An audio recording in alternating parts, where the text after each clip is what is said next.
Have you ever missed someone so badly that even random things start reminding you of them? A song you didn't even like before. A street you've passed 100 times. Even the silence feels like it's saying their name. And the scary part? You didn't plan this. It just happened. That's the psychology of missing someone. And trust me, it's deeper, stranger, and more suspenseful than it looks. Let me ask you something. Why is it that when someone leaves your life, your brain suddenly turns them into a legend? Before, they were just a person. Now, they're everywhere. Your mind starts playing tricks on you. It edits reality. It removes their flaws. It deletes the boring days. And it keeps replaying the moments that hurt the most to lose.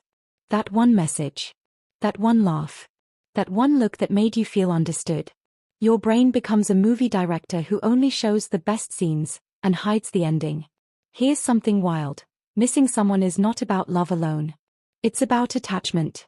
Your brain loves patterns, routines, familiar energy.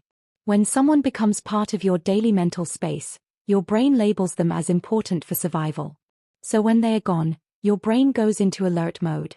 That's why missing someone feels physical. Tight chest. Heavy stomach. Restless nights. It's not weakness. It's biology. And nights, oh, nights are dangerous. During the day, you're distracted. Work, people, noise. But at night, your brain finally gets quiet enough to speak. And it speaks loudly. Suddenly you're replaying conversations from years ago like they just happened yesterday. You imagine scenarios that will never happen. You think, what if I had said this? What if they had stayed? Your mind becomes a courtroom where you put yourself on trial every single night. And don't even get me started on old messages. You read them like they're ancient scriptures. You analyze emojis like they're secret codes. You see, seen, and feel personally attacked.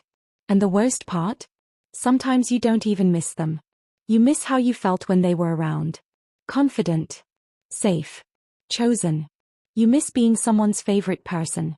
That's the real pain. Missing someone is your brain struggling with loss of identity. A version of you existed with them, and now that version feels gone.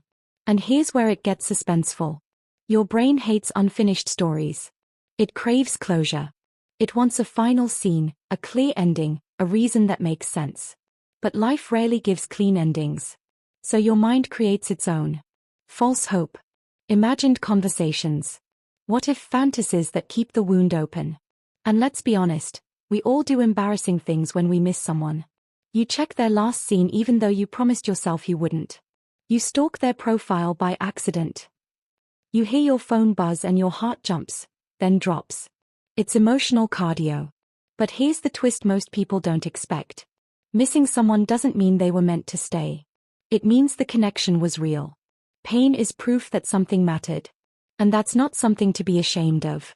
In fact, missing someone teaches you more about yourself than about them. It shows you what kind of love you crave. What kind of presence calms you. What kind of absence breaks you. And slowly, very slowly, the intensity changes. One day, you'll realize you went an entire hour without thinking about them. Then a day. Then longer. Not because they stopped being important, but because you learned how to carry the memory without bleeding. And one day, when their name crosses your mind, it won't hurt. It'll feel distant. Gentle. Almost warm. You'll understand something powerful. You weren't weak for missing them. You were brave for feeling deeply. So if you're missing someone right now, pause. Feel it. Don't rush it away. Your heart is processing a loss. And healing isn't loud. It's quiet. Slow. And deeply human. And maybe, just maybe, missing someone isn't about holding on. It's about learning how to let go, without losing yourself. And that is the psychology of missing someone. Have you ever missed someone so much that even your phone feels heavier in your hand? Like, you unlock it, hoping their name magically appears. It doesn't.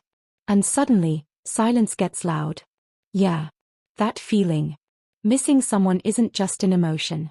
It's a full psychological experience. Your brain, your heart, and your memories all team up like, all right, let's make this person impossible to forget. Here's the funny part. When you miss someone, your brain doesn't miss the whole person. It misses moments. That laugh they had. The way they said your name. That one inside joke nobody else understands. Your mind turns into a highlight reel editor. No bad scenes. No arguments. No awkward silences. Just the best clips, on repeat. That's why missing someone hurts more at night. Because distractions go to sleep, but memories don't. Psychologists say missing someone activates the same part of the brain as physical pain. So no, you're not being dramatic. Your brain is literally like, hey, we lost something important. And let's be honest, we all do weird things when we miss someone. You reread old chats like they're sacred texts. You listen to your song and pretend you're fine. You see their favorite food and think, wow, even pizza is disrespectful today. But why does this happen? Because humans are wired for connection. When someone becomes part of your routine, your good mornings, your random thoughts, your comfort, your brain labels them as safe. So when they're gone, your brain panics. It's like when your favorite app suddenly disappears from your phone. You keep tapping the same spot, confused, slightly offended, and hoping it comes back. Missing someone is your brain saying, this mattered. And here's the twist, sometimes, you don't even miss them. You miss who you were when they were around. Happier. Lighter. More yourself. That's why missing someone can feel confusing. You're grieving a connection, and a version of you. Now here's something nobody tells you. Missing someone doesn't mean you should go back. And it doesn't mean they were perfect. It just means the bond was real. Your brain hates unfinished stories. It wants closure, answers, one last conversation. But life doesn't always give that. So instead, your mind fills the gaps with imagination. What if they text? What if things were different? What if? Yeah. Dangerous questions. But missing someone also has a quiet purpose. It teaches you what you value. What you need. What kind of connection your heart actually wants. And slowly, without you noticing, the intensity fades. Not because they meant less, but because you grew more. One day, you'll think of them and smile instead of ache. You'll remember without breaking. And you'll realize something important. You weren't weak for missing them. You were human. So if you're missing someone right now, take a breath. You're not alone. Your heart is just doing what hearts do best. Remember. And hey, if this feeling made you think of someone, you're definitely not crazy. Just emotionally upgraded. Thanks for listening.